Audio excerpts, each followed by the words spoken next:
Mercedes have had the most challenging start to a season in almost a decade thanks to porpoising. The team made some decisions early in the year that really hurt them, such as their choice not to test their actual car until the second round of testing in Bahrain. The deficiency of their simulators failed to pick up on the porpoising effect as well, but that wasn't a unique problem for Mercedes. Still, weeks into the season, Ferrari have managed to learn to live with their new marine friend, while Mercedes are still being tormented by it. So what is it about Mercedes that makes the porpoising so bad, and how have Ferrari learned to live with it? Both Mercedes and Ferrari were visibly suffering from porpoising during the first 3 races. Yet while Mercedes' performance was significantly constrained by it, and it was just under a second off the pace, Ferrari and Charles Leclerc have been able to put in race-winning performances despite the bouncing. From what we can see from the TV images, both cars seem to be suffering as badly as the other. In Melbourne, Ferrari seemed to be the worse off of the two. The cars bounce vigorously as the underfloor aero stalls, raising the car, then reattaches, which lowers it again, with the drivers' heads also bouncing around thanks to this motion and the impacts of the floor on the track surface. So why can the Ferrari F175 suffer from this and still set a race-winning pace, while Mercedes are struggling so much? When it comes to porpoising on the straights, there actually isn't much of an effect on the car's speed. What matters is that it doesn't damage the car or shake the driver beyond what they can tolerate. Beyond that, the theoretical downforce sacrificed by the increased ride height to mitigate the problem and the dynamic impact of the car in the fast corners are what matter, and on both counts, it seems pretty obvious that Ferrari is in a much better place.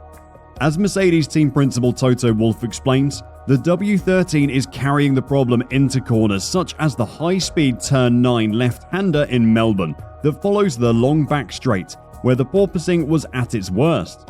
Before the race, this was actually meant to be a DRS zone, which would have reduced the porpoising problem.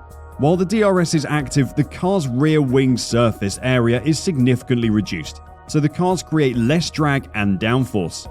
Unfortunately for Mercedes, the DRS zone was taken away due to safety concerns before the race. The fact that Mercedes carry their porpoising from the straights into the corners is causing a significant proportion of its performance deficit. Although Toto Wolff conceded there are also other areas where the car can improve. Our bouncing is worse in the sense that we are carrying it into the corners, into the high speed. We see where we lose performance, said Wolff. When you look at the overlays in Sector 1, we are very competitive. Sector 2 we're competitive. In Sector 3 through turns 9 and 10 and through 12 we're losing all our margin. Almost a second through a couple of corners. Is curing the bouncing miraculously unlocking a second within the car? No, surely not. But there's many other little improvements that we can make on weight and a few others where we can optimize. When you take a more in-depth technical look at the sector times from Melbourne, you can see that Toto unsurprisingly knows what he's talking about. The fastest time set by Mercedes in the first sector, which runs from the start of the lap to the approach to turn 9, was 0.235 seconds, or 0.878% off Ferrari's best.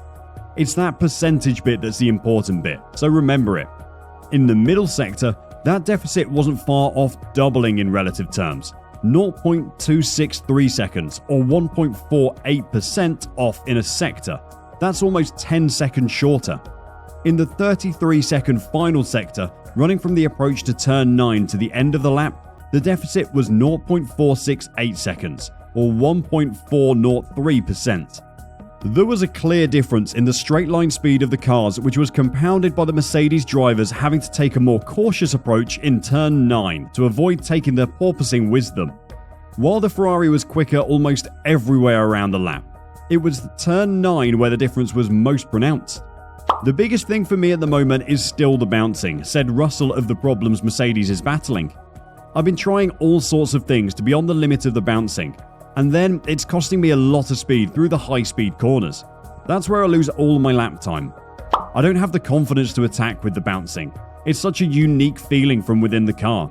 And when the car's going up and down, you cannot throw it into those high-speed corners.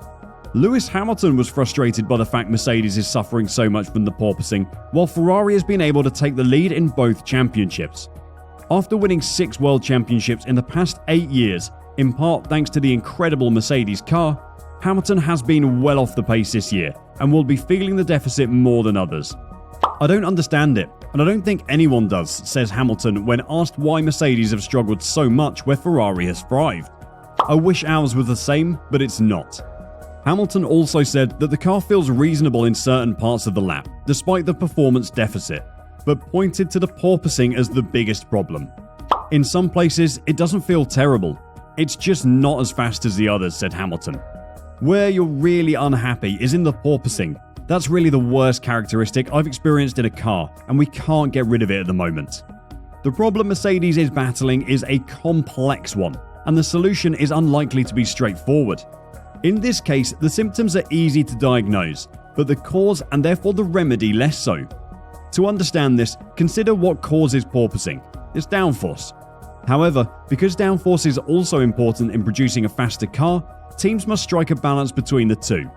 McLaren's car, for example, has almost no porpoising at all, but it also lacks the downforce to have the problem in the first place. Lando Norris puts it this way: "We don't have much porpoising, but porpoising is not necessarily a bad thing. For some cars, they're gaining performance from the thing which causes the porpoising. In fact, Ferrari has been able to strike that critical balance, which means they can take the straights at high speed and cope with the porpoising. But once they get to the high-speed corner at the end of the straight, the car reconnects to the ground and the porpoising stops. This is why, while the Mercedes might appear to be bouncing less, it affects their lap time more because it occurs at slower speeds, causing downforce to be an issue, particularly in faster turns." Recently, Mercedes' powertrain has been highlighted as a potential cause of the team's bouncing problem. The Mercedes power unit is slightly less powerful than the Ferraris. The difference accounts for about 0.15 seconds of lap time. But it isn't the power that the engine is putting out that's the problem, it's how the design fits in the car. If you look at the teams that use both the Mercedes PU and gearbox, you can see they're all struggling with porpoising in the same way. It isn't that far of a leap to say that it's the Mercedes engine package causing the problem, not their aero design.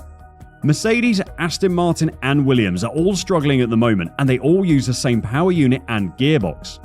The only team not struggling with porpoising and using a Mercedes engine is McLaren. The big difference here is that they use their own gearbox, so let's have a look at that. How the gearbox is packaged within the car is reflected in its design, especially the length of the gearbox. Looking at the Mercedes, Williams and Aston Martin, we can see that the side pods and floor intake start further back than on other cars. This increases the distance between the front wheels and the side pods, which is traditionally beneficial for aerodynamics. However, in order to keep the car within the legal wheelbase limit, the radiators and associated equipment must be packaged towards the back of the car, resulting in a short gearbox casing. This can result in one of two outcomes, both of which may be the source of the porpoising problem. 1. The wider bodywork at the rear may be contributing to the underbody's airflow restriction, potentially making it more prone to stalling. And 2. The location of the stall point in relation to the car's center of gravity may influence the severity of the bouncing. The short gearbox layout could put the center of gravity at an awkward angle relative to the underbody's stall point, making the effect more severe or harder to stop once it's started. Until Mercedes introduces the fix, all we can do is speculate. Until they do though, they're going to continue being beaten by Ferrari, and their World Championship hopes are going to slip further and further away. How long do you think it'll be until Mercedes can compete at the front of the grid again? Are they going to leave it too late to be able to fight for a championship title? Let us know what you think in the comments below, and make sure to hit the notification button and give us a like while you're there. Thanks for watching, and see you soon.